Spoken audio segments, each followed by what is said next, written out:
for today's video. Ayan po at napunta nga tayo sa landmark. Yes guys, at dito ay nag-video tayo ng mga fresh na gulay or mga vegetable na pang salad. Ayan.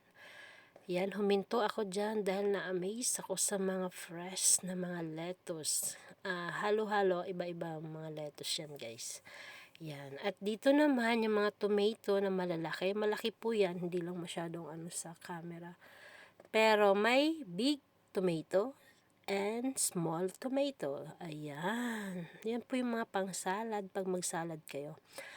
At yan po yung sweet daw siya na bell pepper na mahaba. Sobrang haba po yan. First time ko siyang nakita na ganyan.